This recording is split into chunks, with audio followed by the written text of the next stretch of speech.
loaded.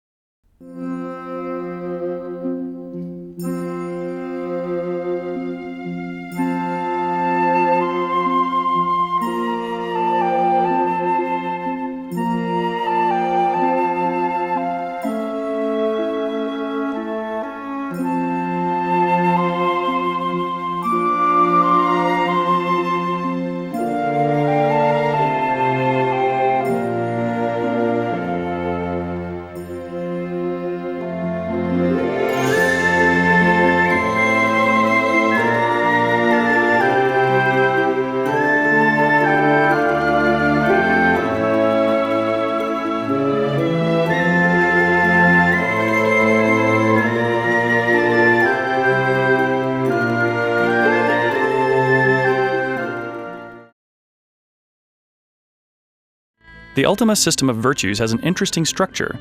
We started with the 3 principles of truth, love, and courage, which we felt were fundamental positive ideals.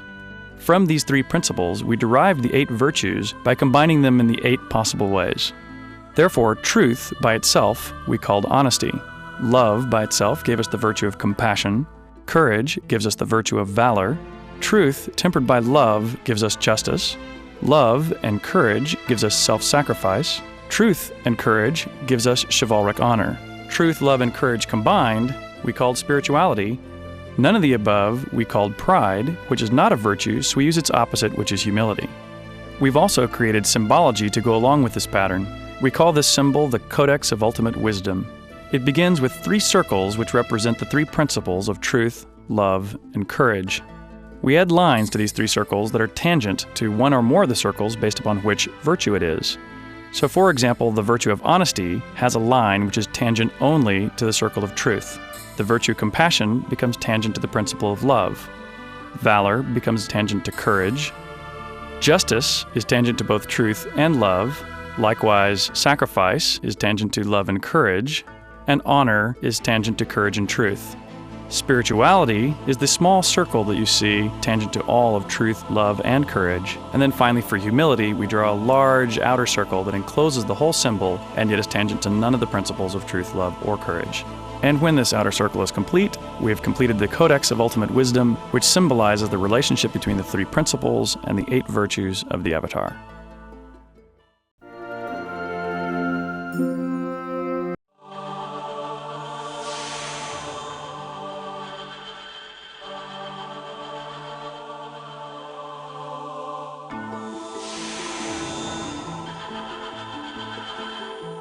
Ultima 9 Ascension is the culmination of 20 years of creation that we've put into the Ultima series. And in particular, Ultima 9 is kind of the end of the trilogy of trilogies that tells kind of the grand finale story of our primary hero known as the Avatar.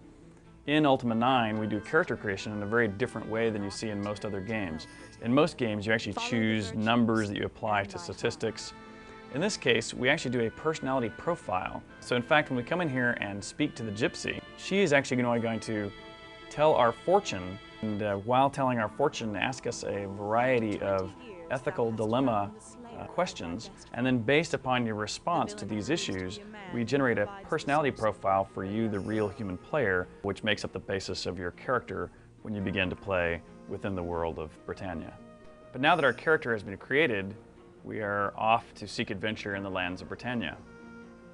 So you can see that the gypsy has opened the gateway to take us on our way to Britannia. So I'll just kind of jog across here and jump through the gate. So once you arrive in Britannia, the next thing you learn is the ways of magic. So here, when we open up our spell book, it brings up all the different kinds of spells and reagents and other things I might need to know to cast magical spells.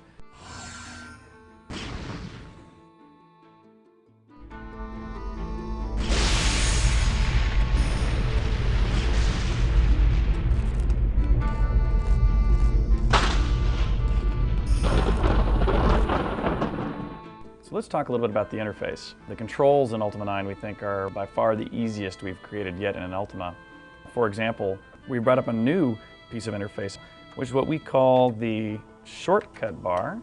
What you can do with that is you can keep things in your backpack for long-term storage, or if you wish, you can put items down here in your shortcut bar where you can put weapons, armor, potions that you might want to use, magic spells that you might want to cast. If I decide that I would rather not be using my bow and arrow and would rather use, for example, the sword and shield, over here on the ground, let me pick up the sword actually, and I'll put it down here in my interface. And now when I hit the F3 key, it actually switches.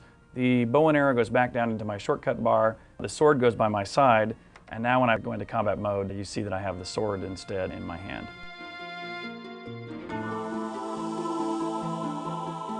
Another one of the hallmarks of Ultimas is that they are living, breathing worlds where not only does the player get to move around and interact with folks and things, but the people live their own lives and interact with each other as well.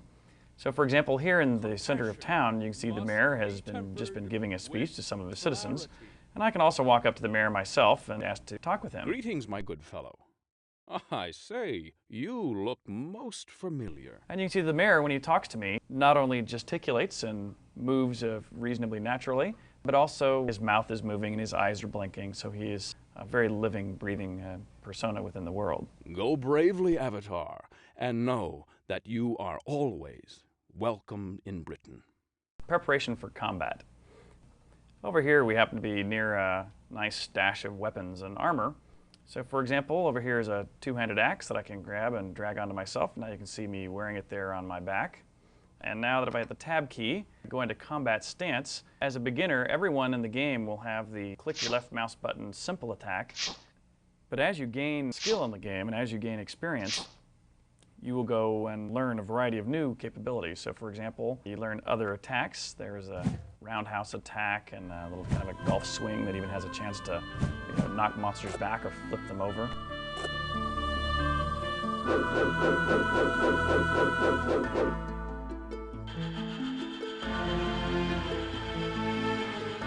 Here in the Royal Museum is what we call the Tapestry of Ages, which is a large image which actually represents all of the adventures that the Avatar has gone on in all of the Ultimas. In fact, there's 3 images from each game. So I can come over here and I can actually press these buttons, and it will not only highlight one scene in particular, but tell me a little bit about what was going on in the history of the game at that time.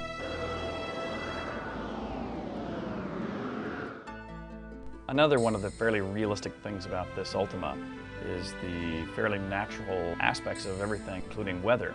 So for example, here is the arrival of a storm. The sky goes dark, clouds come in overhead, the rain comes down, you actually see lightning striking the ground. And in fact, every one of these raindrops is in fact a true tracked drop that falls from the sky and lands wherever it might land in the world. Another one of the kind of fun features about this Ultima is how realistic day and night and weather is. That in fact we get a full sunset sky, and as it gets later at night, you'll see the stars come out. And eventually at night you can see that the clouds blow by and the stars rotate as well. And in fact you can look up and see the lighthouse beacon still rotating at night, warning ships out at sea. So what you're going to find when you play Ultima 9 Ascension is that we've tried to create the most immersive and compelling world to live in, as well as create the most compelling, epic storyline that you could possibly be the hero of. So we like to believe that Ultima is really the masterpiece, epic Ultima, that is fitting for the conclusion of the entire Ultima series.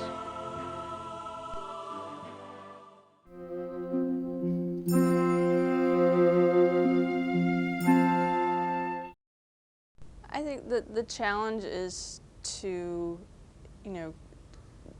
kind of provide the detail that the players are expecting for something that's supposed to be as immersive as we can possibly make it for a role-playing game where, every object is worth looking at, every room is worth exploring. And that means creating a lot of art and having an eye for detail and just the little things that make a world seem realistic that a lot of people maybe take for granted.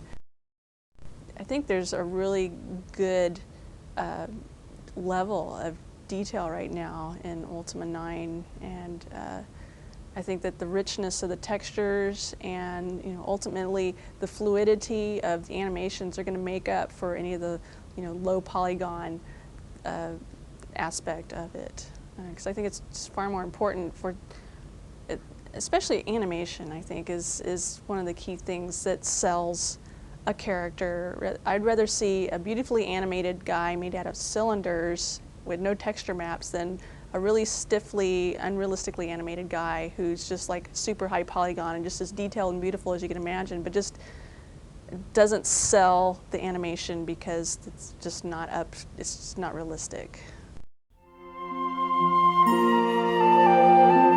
A lot of engines will constrain the artist in terms of the exact size that objects can be in the world, how high characters can jump, you know, so that things match up exactly when the math is resolved. Well, our engine is designed really to give the artists and designers a lot of freedom. There aren't any limits on how things can be constructed. There aren't really any limits on the shape of things. And so the programmers are having to solve those technical issues to allow the characters to move through the world in a realistic fashion. Our lighting system doesn't put any limits on the number of lights that can be in a scene. And the colored lighting, there's no limit on the variety of colors. There's no limit on the range of lights. And so what we have is a system that can model lighting in a very realistic way. We have a full day-night cycle. You know, in the daytime the sun is out and the sun actually moves across the sky, and then you have a sunset and a sunrise and nighttime. You know, it's very, very, very cool. We're not making this a dexterity test. You know, this is something that the character does naturally. You tell the avatar to move here, and he knows how to get there. He knows that there's a slight barrier in his way and he's going to step on it and move over it. You tell him, you know, I'd like to jump up and climb onto this wall. And so you just point the cursor at the wall, tell him to jump, and he does it. I worked for a number of years, well over a decade, writing software like flight sims for General Dynamics and things like that. And I came into the games industry about 5 years ago and went to Westwood Studios, where I was a lead programmer on Command & Conquer. And then I was a programmer after that on Red Alert.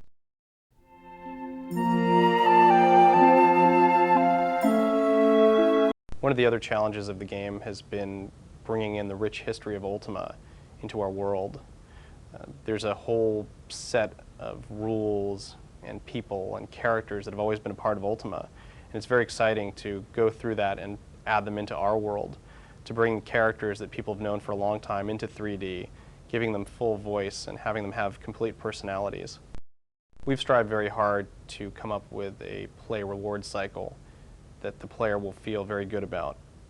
Every time the player does a good deed, they'll be rewarded.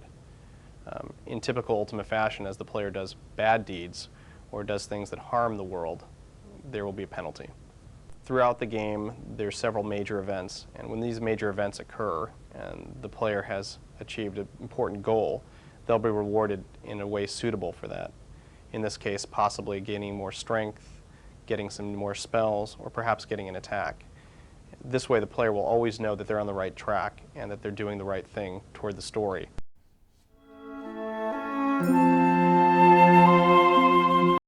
Ultimas have been going on for so many years and have gotten so big and so deep and so elaborate that a lot of new players have found that intimidating over time. So what we've done this time is we've really tried to go way out of our way to ensure that people's introduction to the game is as comfortable as possible, and their ability to kind of get moving the game and understand what an Ultima is all about is maximized. So unlike previous Ultimas where you're going to get dropped in and, you know, good luck, in this Ultima, the game begins with a full in-game tutorial where you're stepped through the game very carefully. The game also starts, relatively speaking, linear in the sense of you're fairly well, you can't wander off and get lost early on. You're fairly well shepherded through your first original goals. And it's not until we feel that the players are for sure going to be comfortable with the Ultima play style, which is usually very wide open, that we wait a little while before we open up the game to them. Our goal with combat in Ascension has been to create a kind of a fluid and dynamic, real-time oriented combat that was not arcadey, but was rather strategic or tactical. And that's been a bit of a challenge, but we think we've got an excellent solution. And what that is that even though it does run in real time, and a lot of people might be concerned that that might feel fairly arcade-like, and that dexterity might be the determining factor in who would win or lose, we've been working very hard to make sure that's not the primary factor. And in fact, what we've done is we've created weapons and combat skills for the player to learn and use that work in combination with a variety of combat styles that monsters have, to where when you are engaged in combat, rather than it being a click fest or a dexterity fest, rather it's a logic issue of which weapons do I use, which combat strategies do I use, based upon which opponents am I facing at this time. And one of the things you discover early on in this plot is that this is your final time in Britannia. This is your final battle with the Guardian, so you're not going to be able to return to Britannia again as the Avatar. And so it's very important to ensure that Britannia will survive without you being able to return in the future. So rather than Britannia being reliant upon you as the Avatar returning over and over again to solve their problems for them, this is your time to teach the people of Britannia how to help themselves in the future. The virtues play a huge part in Ascension once again. In fact, so much so that it's the best comparable to those who are familiar with Ultima history. Ultima 4 is the time where we brought the virtues into the game. So that game was clearly, centrally about nothing but the virtues. And the virtues kind of come and gone in the intervening Ultimas. But with Ascension, they're again back on center stage, where you'll find that the world itself, in fact, has drifted away from the virtues, or it might be a better way to put it, have kind of are now misinterpreting the virtues. And it's very important for you to show the people, again, the proper interpretation and show them how they can kind of get their world back on track on their own. So one of the more interesting things, I think, about how we've brought the virtues into the game is how we introduce people to the virtues and how we poll people on how these virtues, what these virtues mean to them and what their relative value is in your own life. And the way we do that is we do that through a series of parable questions that compare two of the virtues at a time. And so, for example, one of them might be justice versus honesty, if we pick those two as a sample. Where the story, the parable that would go with that might be you see a person drop a purse of gold, and that person owed a friend of yours quite a bit of money but had been refusing to pay him. So you pick up the bag of gold and you have two options you're given. Do you honestly return it to the person who just dropped it, or do you justifiably take the gold out that was owed your friend, return the rest, and pay off your friend since that guy was unfairly holding out on your buddy? So another really separating feature of this Ultima from most, or any Ultima really, from other RPGs is the kind of deep story content. Most games, your primary goal is to beat up the bad guy and fight monsters while you get there. And Ultimas are really much more about kind of social plays and ethical parables, where the important part of being there is the decisions that you make as an individual. And the compelling reason to be there is to deal with kind of compelling contemporary issues and personal introspection.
I summon thee, Avatar, to return to Britannia and restore the 8 sacred virtues to this land, for it has fallen into darkness, and I fear that we stand on the very brink of doom.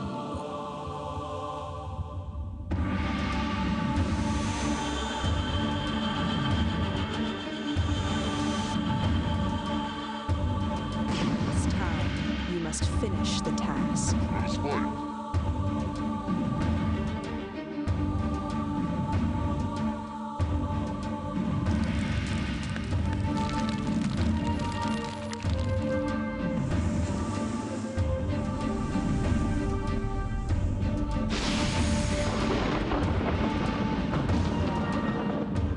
Restore the 8 sacred virtues to this land, to this land, to this land.